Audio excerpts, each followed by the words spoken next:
you just come across John, he's choking on some food, you need to save his life and retrieve the bolus as quick as possible.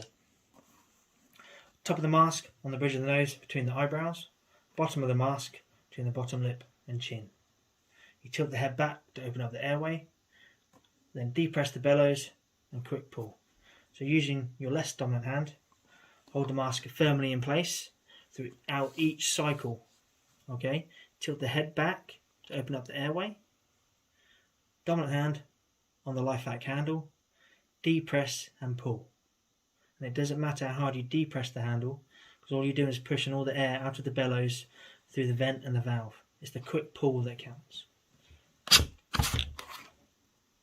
You've just saved John's life. Now I'm going to show you how to save John's life, who's sitting in a wheelchair. There's two ways you can do this. I'll show you the first step first. So you just come across John, BLS protocol's failed, he's unconscious, he's in his chair.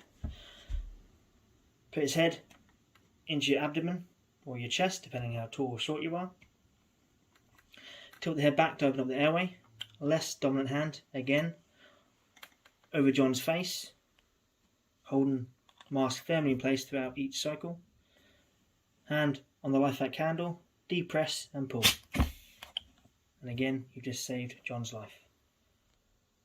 Now I'll show you how to use LifeVac again on someone who's sitting in a chair or in a wheelchair from the front position. If you come across John, BLS protocol's failed, or to again relieve the obstruction as quick as possible.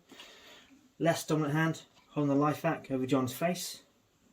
Dominant hand on the handle, depress, quick pull.